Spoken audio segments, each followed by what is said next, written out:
Extreme conditions can confront people without warning. Kuminsan nakakaranas tayo ng mga sagad na mga saya at kuminsan sagad na lungkot. People can get through extreme pleasure or pain, extreme comfort or suffering. How do we deal with life's extremes? And how can we apply the glory, the power of God to extremes that happen in our lives? Father, we thank you that we can ponder your word and seek guidance from you so that we may not only survive but also prevail in times of extreme experiences. Turuan niyo po kami, Panginoon, na unawain, harapin ang mga karanasan sa buhay ng mga sagad. Sagad sa taas o baba, sagad sa hirap o sa ginhawa. Na sa lahat ng ito, makita namin ang iyong kamay na gumagabay sa amin. Teach us, Father, to obey in your footsteps as we go through extreme experiences and all those in between. Sa sandaling ito, payapain niyo po ang aming puso. Kausapin niyo po kami, Panginoon, at tawagin niyo mga pangungusap, maging pagkain ng aming spirito, lakas ng aming loob, liwanag sa aming daraanan. We ask that you speak to us in simple terms, enable us to capture the essence of your wisdom so we may apply this in daily life. Lead us, Father, as we ponder life's extremes. We ask you in the name of our teacher and Lord, in the name of Jesus, your Son, our Savior. Extremes. Nakakaranas tayo niyan. At kung hindi pa, makakaranas. Darating at darating. Ecclesiastes 3:1-8. The words of the wise King Solomon. Everything on earth has its own time and its own season. There is a time for birth and death, planting and reaping, for killing and healing, destroying and building, for crying and laughing, weeping and dancing, for throwing stones and gathering stones, embracing and parting. There is a time for finding and losing, keeping and giving, for tearing and sowing, listening and speaking. There's also a time for love and hate, for war and peace. Coming from the pen of the wisest man that ever walked the face of the planet, there is so much lesson from Solomon's teaching about time.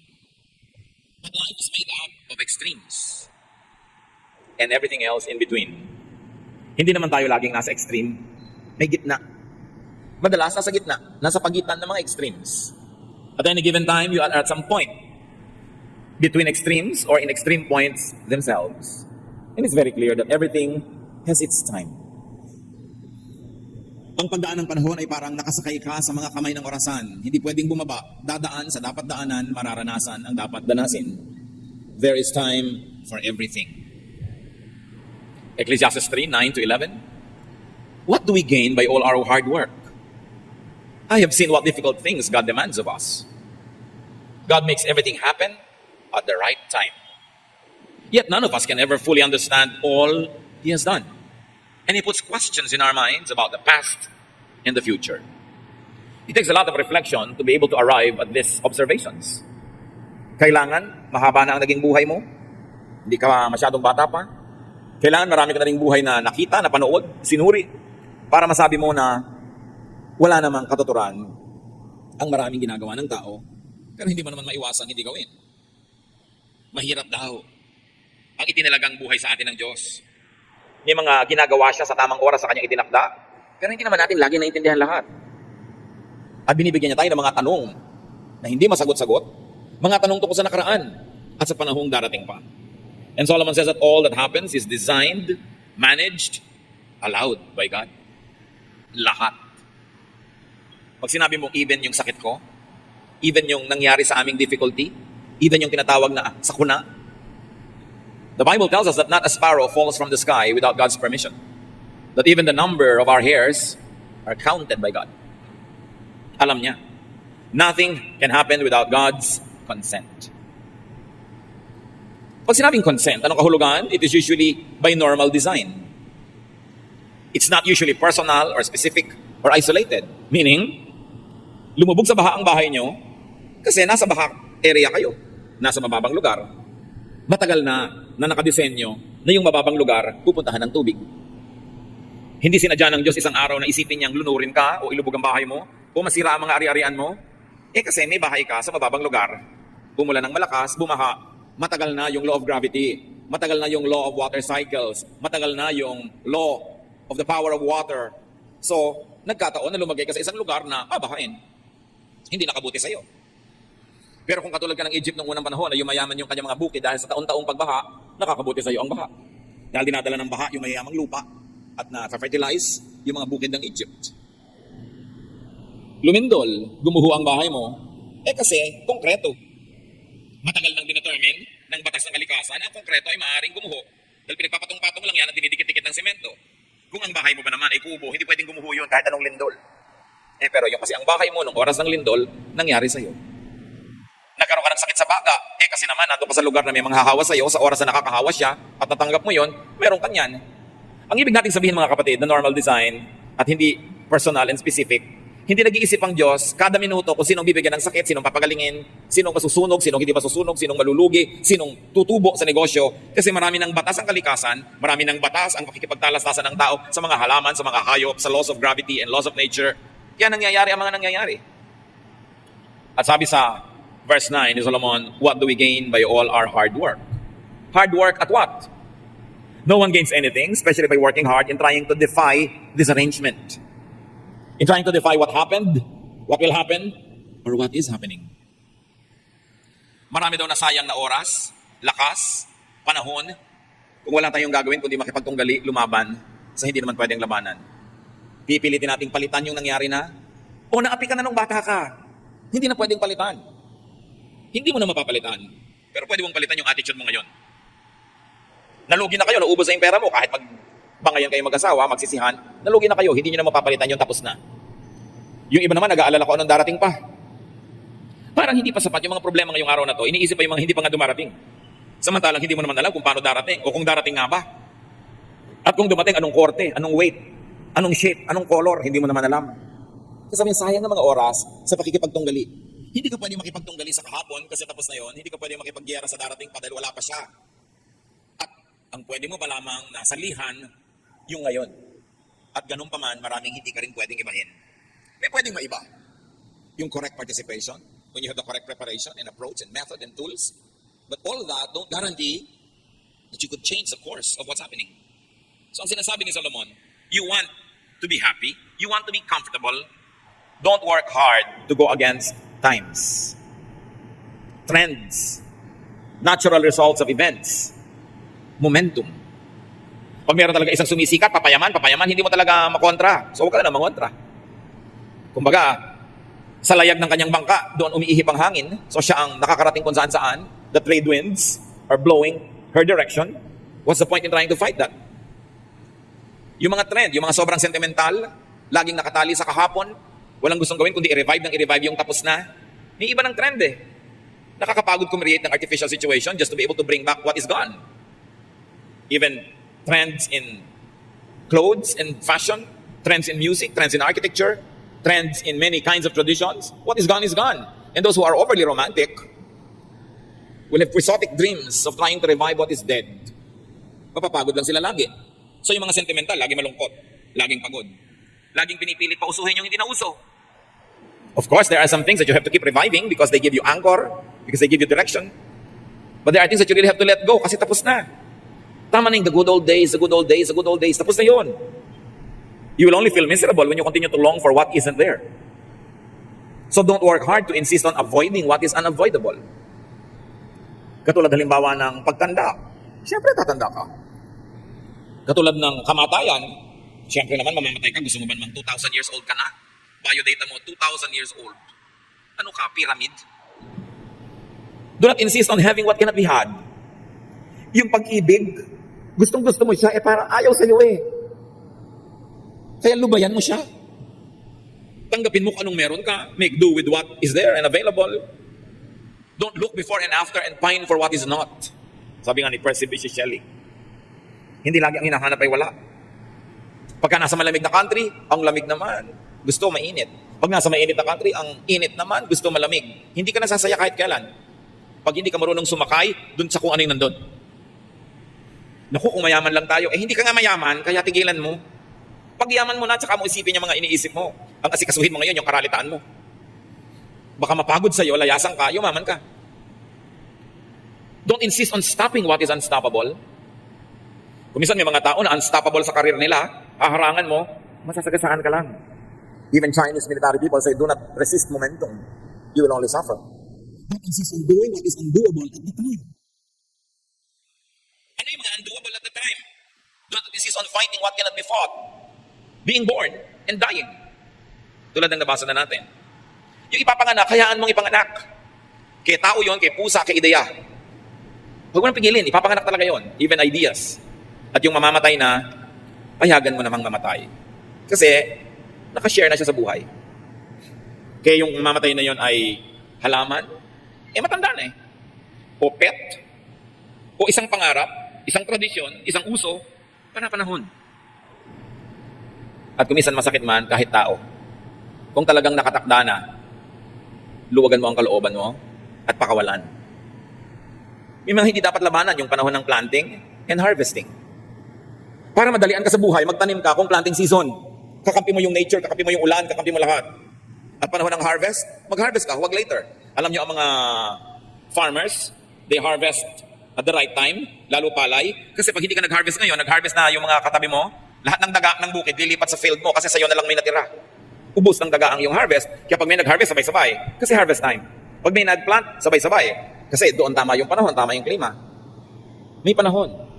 Ikakasal ka, gusto mo garden wedding, huwag June, o July, or even August, kasi tagulan. Pag may magpapakasal, pilit, June, tapos garden wedding, kasi pastor, ipag-pray niyo pong huwag umulan, hindi ko ipinagpe-pray. Kasi tagulan yun ang gusto ng Diyos, mag-uulan, ba't lalabanan mo yung Diyos? Tapos lalo na kung bukas na yung kasal, umuulan pa rin. Tapos mamayang gabi na yung kasal, tanghali na, umuulan pa rin, pagod na pagod lahat kada dasal. Nag-schedule ka ng June, pasensya ka. Ba't mo nilalabanan yung hindi mo dapat labanan? So ilagay mo yung kasal mo, Disyembre, Enero, kung gusto mo na garden, mas malaki yung chance. O kaya, ang gawin mong trahe de boda, kapote. Nakapayong kayo lahat, nakabota, di umulan, hindi, okay lang. Pero lalaban ka.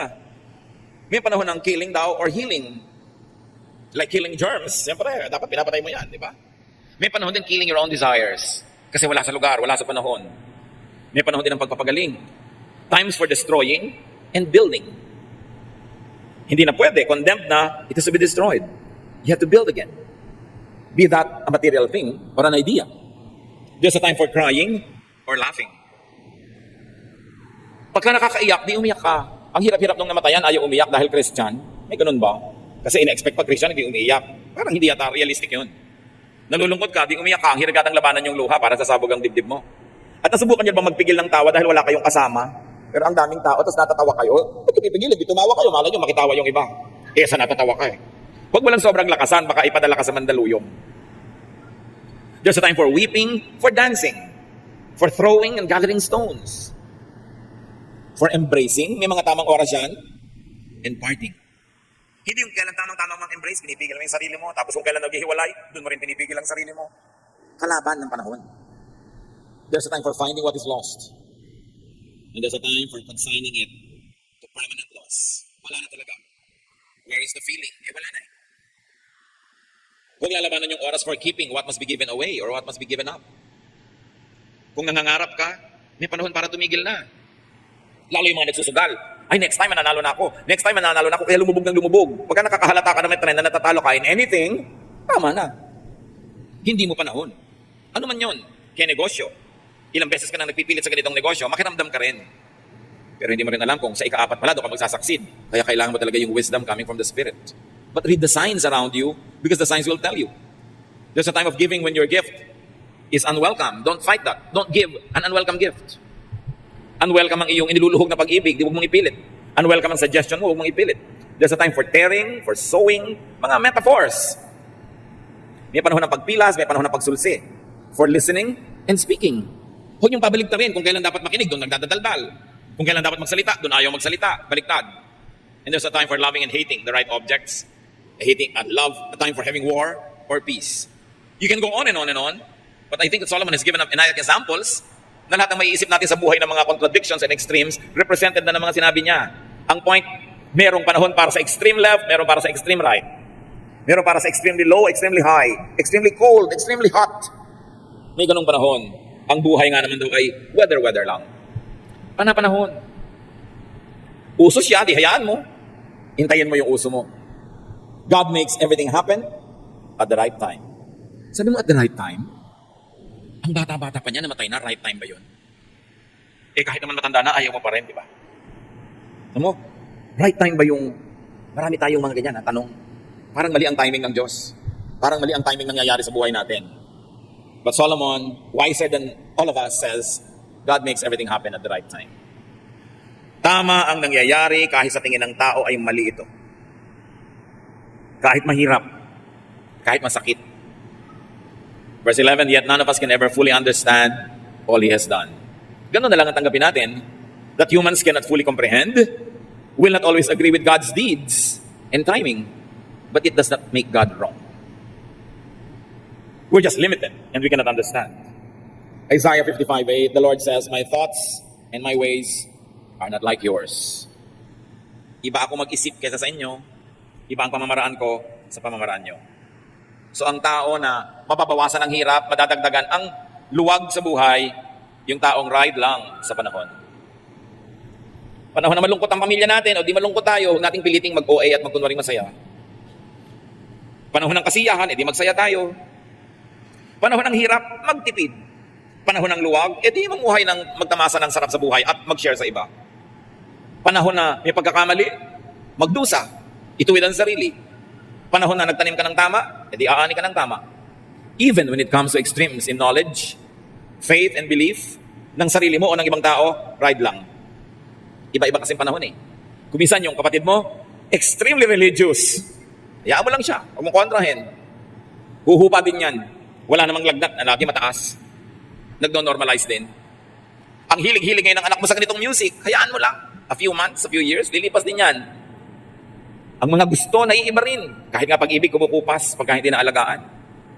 So, huwag mong masamain, huwag mong kagalitin, huwag mong awayin ang isang tao na may nararanasang extreme feeling right now. Panahon niya Kaya kung minsan may mga taong extreme ang hilig nila, halimbawa ang kumain ng ganito, hayaan mo, magsasawa rin yan. Panapanahon.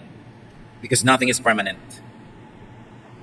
Para tayong mga nakasakay, tulad ng nabanggit, sa kamay ng orasan na umiikot, hindi ka pwede magtagal sa isang guhit ng relo. Lalakad at lalakad dyan. Kahit anong oras, lumalakad ang panahon. Naiiba ang tao. Kaya mahalaga sa nag-aasawa, biruin nyo yung marriage contract, till death do us part, permanent, lifelong. Hindi kayo dapat nakukontento na kung ano kayo dati, yun na kayo forever. Kasi pwedeng nag-iiba yung partner nyo, na kayo'y maiwan, o kayo yung nag-iiba, siya yung maiwan, hanggang mamaya ang laki na ng agwat, mahirap na kayo magsama. So lagi kayong naghahabulan sa isa't isa. Uy, nahihilig ngayon ang misis ko na magbasa ng mga philosophies. So magbabasa-basa rin ako kung hindi ko manhilig para hindi naman masyadong malayo ang agwat ng iniisip namin. Uy, ang husband ko nahihilig sa sports. Di maghihilig din ako. Kung hindi man ako yung maglaro, manood man lang ako at pumalakpak sa kanya. Kaya maraming mag-asawa, nagkakalayo ang loob, nakakalimutan nila na yung pinakasalan mo 5 years ago is not the same person anymore. Na yung pinakasalan mo today will not be the same person 20 years from now because change is always happening. And when you don't change together with the person that you love, together with your partner, you will wake up one day realizing that there is now an unbridgeable chasm between the two of you. Na may agwat na hindi na matawid-tawid.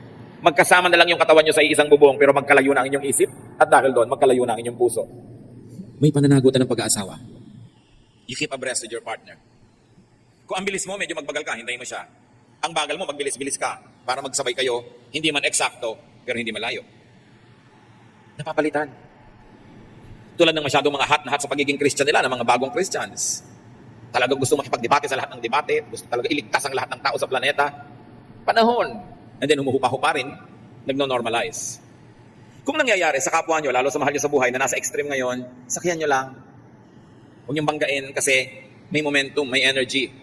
Mapapagod kayo pareho, baka ang maging ending pa, magkasira kayo. Basta hindi masama yung extreme niya, hindi yun magtatagal. Bisan habang pinipigil mo pa, lalo pa magkikigil yan. So pagbibigyan yung isa't isa, naiiba-iba ang hilig.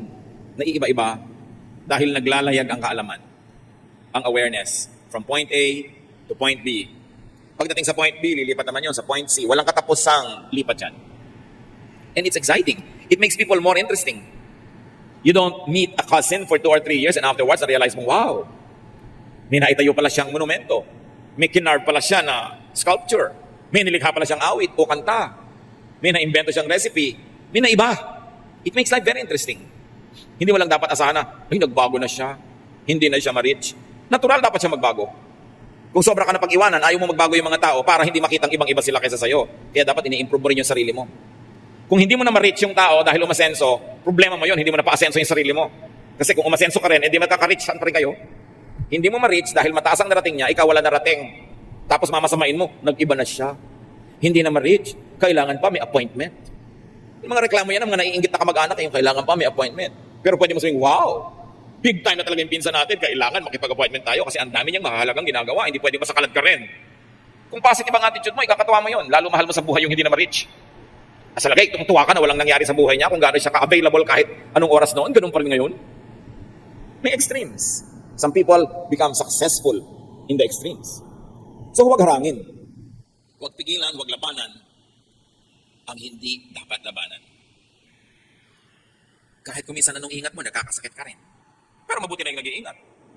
Mas na ma-maximize mo yung possibility na hindi ka magkaroon ng sakit o ng madalas o ng malalang sakit. Minsan sa kalagitnaan ng iyong project, bigla ka nagkakasakit, naiiba ang direksyon.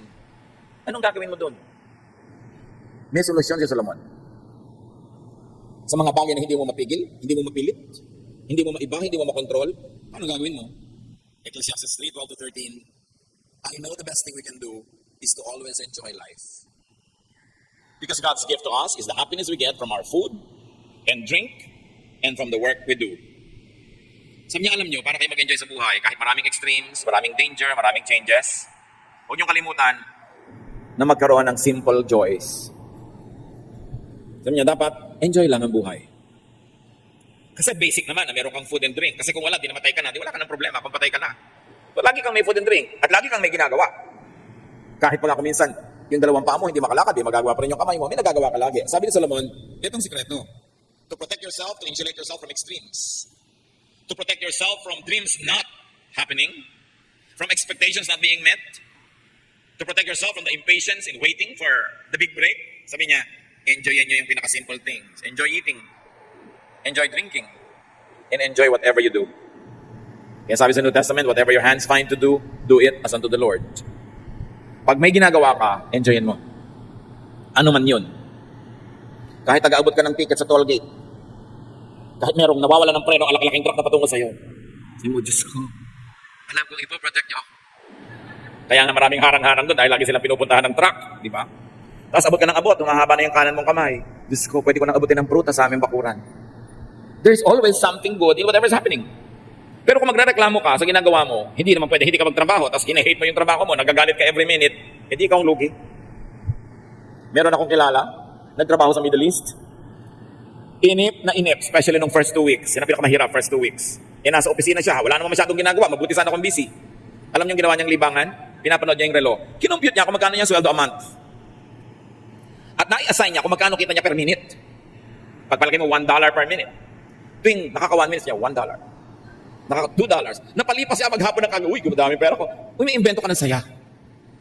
Yun siguro ang gustong sabihin ni Solomon, umimbento ka ng saya with whatever little thing you have. At ang naging metaphor niya, talinghaga, food and drink.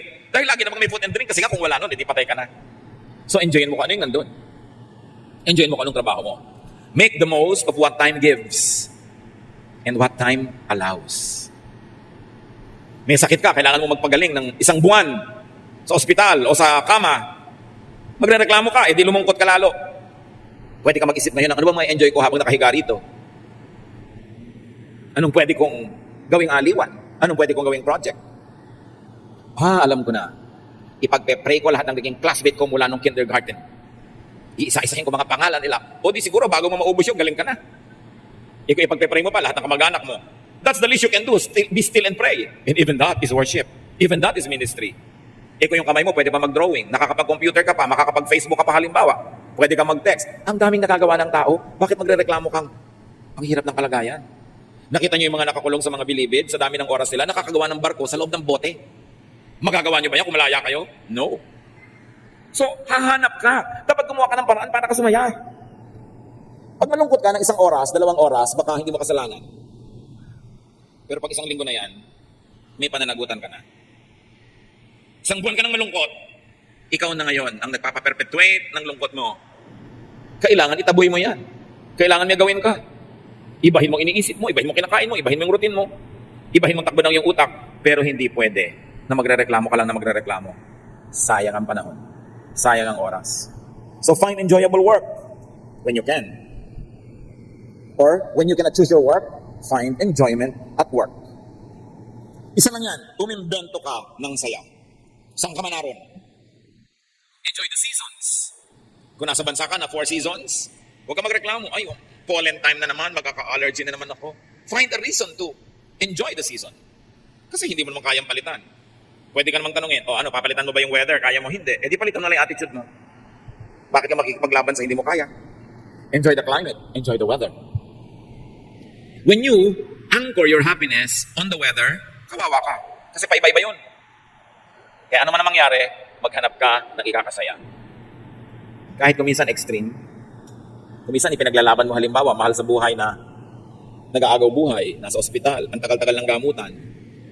Hindi naman sa pagiging makasarili, pero pag kinuha na siya ng Panginoon, ang totoo nun, ginawa mo na rin yun. Ginawa mo lahat ng magagawa mo para siya ipagamot, alagaan. Anong kinuha na, maluwag mong ibigay, at ipagpasalamat mo na rin sa Panginoon. Don't feel guilty na, Lord, salamat din po, kasi may kasama na rin pahinga, hindi lang para sa Kanya, para rin sa amin. Hindi mo naman siya ipagtutulakan mamatay para makapagpahinga ka, no? Pero ginawa mo na yung magagawa mo, tapos ang naging ending pa rin, binawian siya ng buhay, huwag mo nang labanan yun. Ang totoo, mababawian din naman siya ng buhay kung hindi ngayon, baka next year, baka 10 years from now, darating din yun. Kung dumating na, ano pang mapapalamon na labanan yun? May mga tao nagtatampo pa sa Diyos, nagagalit sa Diyos, dahil daw yung nanay niya namatay. Kaya nga naman, hindi ka magtatampo. Pag 150 years old na yung nanay mo, hindi ka na siguro magtatampo. Pero gusto ba niya yun? Kaya ba niya yun? So, ang sinasabi ng Ecclesiastes 3:14, everything God has done will last forever. Nothing He does can ever be changed. God has done this so that we will worship Him. Yung palang mga hindi natin maunawa, hindi natin makontrol, hindi natin makaya, ang dapat ending, worship. Lord, I don't understand you. I won't be angry. I will worship you. It gives me more reason to worship you because you're really above me. I cannot understand you. I cannot change what you want. I cannot undo what you have done. So what will I do? I will worship you. I will submit to your power and majesty instead of fight you, because nothing will happen if I ever tried. God acts, we react. Up to a point, we act, and God can react. But most of the time, really, we react. Because whatever action God would like to do, He has already set before we were born. It is pointless to contend with God. Huwag ka na magalit sa Diyos, sa anatomy mo, kung paano ka isinilang, sa naging mga karanasan mo. Isaiah 45:9-15, the Lord said, Israel, you have no right to argue with your Creator. You are merely a clay pot, shaped by a potter. The clay doesn't ask, why did you make me this way? Where are the handles? Children don't have the right to demand of their parents. What have you done to make us what we are? Yan mga tanong. Alam nyo, ako lumikha, kayo nilikha, kayo magreklamo. Marami ko inihandang kasiyahan para sa inyo dahil mahal ko kayo, hindi ko kayo nilikha para pahirapan. Kung nahihirapan kayo at hindi nyo naiintindihan ang ganda nun at beauty nun, tanggapin nyo na lang. At patuloy kayong sumamba, yun ang nalalabing pwede nyong gawin. Worship na lang, imbes magreklamo. Tanggapin ang dapat tanggapin. Ecclesiastes 3:15, everything that happens has happened before. And all that will be as has already been. God does everything over and over again. Di ba lahat cycles? Water cycle, paulit-ulit lang yung tubig, pabalik-balik. Yung kinain mong papaya, naging bahagi ng katawan mo, tapos naagnas ka later, naging lupa uli, sinipsip uli ng bayabas naman, naging bayabas siya. Pabalik-balik ang lahat. Everything is cyclical. Kaya kung gustong sumaya, learn from the rhythms of life. Walang bago. Sabi din ng Ecclesiastes, there is nothing new under the sun. What is now has been and will be again. There is nothing new. So makibagay ka na lang sa panahon. Kung tag-ulan, huwag ka magreklamo, matatapos din yan. Kung tag-init, matatapos din yan. Makiuso na lang. Basta hindi sa masama. Huwag laging labanan kung ano yung uso. May mga trend ng music kung minsan that's happening in the church. Some people will resist it and say, no, mas gusto ko yung luma. Kaya nga luma yun kasi tapos na. Paminsan-minsan, masarap balik-balikan, pero hindi mo pwedeng ipilit na walang maging bago. Kasi kahit yung luma ngayon, once upon a time, bago din yun. Binigyan lang siya ng chance. Even classical music, what is classical now was pop before. Siyempre, it takes time before you become a classic. Naging classic yan kasi napagbigyan nung pop pa siya. So yung mga pop ngayon, magiging classic din yan. 50 years from now, 100, give it a chance. Gusto niyong sumaya sa buhay mga kapatid, makisayaw sa tugtog. Alam naman ang bilis ng tugtog, ang bagal ng kilos mo. Pero nakakapagod yun. So sabi nga nila, right lang. Pag nasa extreme ka, parang pendulum. Alam niyo yung pendulum, di ba? Gumagalaw-galaw na ganyan yun. Kahit yung pendulum ng relo. Wala namang nasa pendulum na dulong ko ang tagal-tagal nandun ha. Sandali lang yun dun, babagsak uli yun. Pag may pendulum uli, babagsak uli. Ganon din yung saya, lungkot. Ganon yung pangungulila at pagiging amused and entertained. Ganon yung pagiging mahirap, pagiging mayaman, malusog, may sakit ka. Pabalik-balik lang lahat ng buhay. So kung nasan ka, huwag kang magreklamo. Humanap ka na ikasasaya dun kung nasan ka ngayon. Sa susunod na estasyon mo sa buhay, doon ka uli humanap, doon ka uli humanap. And before you know it, humarap ka na sa Diyos. Natapos na yung hiniram nating buhay na ito, naging makaduturan, naging enjoyable. Nagpa-enjoy ka ng kapwa, nag-enjoy ka rin, nagawa mo ang mission mo, hindi yung inubos mo ang lakas mo para reklamo, kalalaban sa mga hindi mo naman kayang panalunan. Just survive extreme times. Kaya pag may nagtatanong sa akin, sa Facebook man, napaka-extreme po ng nararanasan ko ngayon, nalungkot. Nandito ako sa Saudi Arabia, etc., etc. What will I do? And I always say, just survive it. Aliwin mo, libangin mo ang sarili mo, lilipas din yan. Gustong-gusto ko na po umuwi sa Pilipinas, 2 buwan lang yan. Pagkatapos makaka-adjust ka na. Lampasan mo lang. Iniwan po ako ng boyfriend ko, parang mabibiyak ang ulo ko. Hindi mabibiyak yan, matibay yan. Para pong pinupunit ang puso ko, OA mo, hindi ang papel. Lilipas din yan. At pag natauhan ka na, magpapasalamat ka pa nga, ipagdiriwang mo yung araw na ito na iniwan ka niya, pag natauhan ka na. Namimiss mo lang naman dahil in love ka pa. Pag nawala na yung love mo na yan, maglang makikita mo lahat yung mga kapintasan niya, magpapasalamat ka pa. Yung mga ililibing ang asawa, isama mo na ako, isama mo na ako. Sige, sama ka. Hindi naman tatalot sa hukay. Sabi mo, huwag ka mag-inarte. Gagraduate ka rin dyan. Wala pang 6 na buwan, may boyfriend na, byuda. People recover. We are fearfully and wonderfully made. God wired us to survive. Huwag kayong magpapatalo. Hirap na po ako sa pag-aaral ko dahil nag-working student ako, wala akong ibili ng gamit. Huwag kang bumigay, ituloy mo lang yan, matatapos din yan. Walang hirap na permanent. Hirap na hirap ako sa kalagayan ko. Lahat ng nakita ko na naging matagumpay, duman sa sobrang hirap. At lumampas. Ano ang paghihirap nyo ngayon? Huwag lang kayong bumigay. Huwag kayong tatalon sa tulay. Huwag kayong maglalaslas ng pulso. Huwag kayong iinom ng insecticide. Sayang ang insecticide. Maraming lamok ngayon. Pang kanila yan. Huwag kayong kakain ng fertilizer dahil hindi naman kayo palay. Survive. Kahit ang survival nyo mga kapatid, 1 oras lang. Malungkot na lungkot ako, parang hindi ko na kaya. Mag-survive ka lang ng 1 hour. After 1 hour, ang dami nang nagbago sa katawan mo. Yung kinain mo kanina, natunaw na. Diba? Yung blood pressure mo, maiiba. Heartbeat mo, maiiba. At yung dilim ng gabi, nagbubukang liwayway na, nag-uumaga na, maiibang mood mo. Napapansin nyo ba na napaka-sentimental nyo between 2 a.m. to 4 a.m.? Sa itulog nyo. Pag di kayo nakatulog, libagin yung sarili nyo dahil pag 5:30 na, wala na yung lungkot. Please. Just survive the night. Whatever it takes. Just don't sell your soul to entertain yourself. Just survive. I hope wala sa atin ngayon dumarating sa napaka-extreme na parang bibigay na kayo, di nyo na kaya. Lalampas din yan. Lagi nyo sabihin sa sarili nyo, this too will pass. Because nothing is permanent. And God is with me all the time. Pinayagan niya ng Diyos, nangyayari yan. Alam niya ang nangyayari. When you cannot sleep, as we always say, instead of counting sheep, talk to the shepherd. Fill your heart with songs of gladness instead of sadness. Lift yourself up from a dark place, go to a lighted place. Literally, pag dumadami yung ilaw, sumasaya ka dyan. May nadidinig kang tunog, mga boses, nakakapagpasaya yan, palitan mo ang situation mo. Basta huwag kang bibigay. Kasi may bukas. Hindi mo alam, yun na pala, nandun na yung premyo mo, nandun na yung pinaghirapan mo, kaya hindi panahon para bumigay. At kung merong napakalakas sa kapangyarihan, sumama sa agos. May boss ka, ayaw na ayaw mo sa kanya, siya ang may-ari ng kumpanya, ano ka, sira. Turuan mo sarili mo na magustuhan mo siya. Para hindi ka inis na inis. Hindi ka naman magre-resign. Hindi naman ikaw may-ari ng kumpanya. Anong mapapalabong lagi mong inisin ang sarili mo laban sa kanya? Yung mga naiinis sa mga biyanan? Aba, pinaparusahan yung sarili nyo. Pwede ba kayo magpalit ng biyanan? Pwede ba kayo magpalit ng manugang? So parusa sa sarili, yung dapat mong gustuhin, inaayawan mo. Yun ang sinasabi ni Solomon, be happy with what you drink or what you eat, with the basic things. You cannot always create your life, but you have a way and you have a say in shaping of your daily life. Sabihin nyo, savor the moment. Minsan lang kayong dumaan sa isang punto ng buhay at kahit kailan di na kayo dadaan uli doon.